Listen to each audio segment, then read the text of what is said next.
Maybe there was a time when your dog was your furry little four-legged baby, but then you had your own baby, and that is when the trouble started. So how do you introduce your dog to your child and deal with the fallout if the two just can't get along?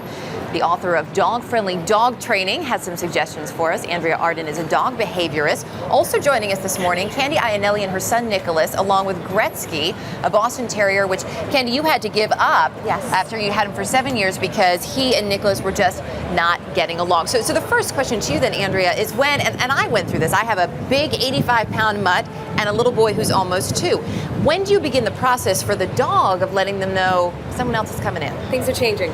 You start as soon as possible. You know, if you find out you're pregnant and you have a dog who hasn't had a lot of exposure to children, what you need to say is that you want to have as many months as possible to get the dog used to what are surely going to be lots of changes in their routine. So get the dog around children so that the dog is used to it. What about that old adage, I guess, that you hear, we did this, you bring the blanket home from the hospital before you come home with the baby so the dog can smell it? It can't hurt, but that's a very, very small thing to do to make, the dog feel comfortable. What's more important is to make sure that you get the dog used to understanding that, for example, if you're sitting on the couch and holding the baby, maybe the dog used to be able to jump on the couch and jump all over you, but that's not going to happen anymore. And it's good to make those changes before the baby comes home, so it's not everything at once. I know that the problem in our house too, and my husband says sometimes I'm projecting, but I look at these big sweet brown eyes in my dog and I think, oh, he's sad and he's jealous and he doesn't understand and I can't really speak to him. Do dogs really get jealous?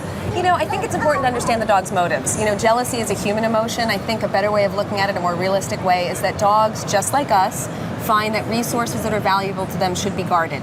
So, for example, you're probably valuable to your dog, the couch is probably valuable, a food bowl is. So it's understandable if those things become in more limited supply. When a child comes around, the dog will probably guard them more. Now with the child, and it's, Nicholas is 3, he's a typical toddler, he's running around, he's very busy. And so is that, I imagine that was maybe part of the problem, that he was all over the place. Yes, he was all over the place, and he wanted to hug the dogs and just really play with them, roughhouse. So we figured, he started growling. The dog started growling at him. So we figured that the best way to deal with it is to just give the dogs up, and my sister actually took them in. Okay. Is that the best way to deal with it? Just as soon as there is a problem, let's separate the two?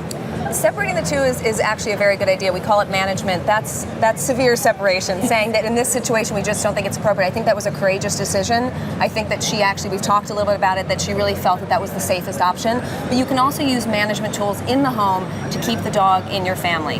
Management tools are things like a crate. The dog can have a quiet spot to go rest for short periods of time.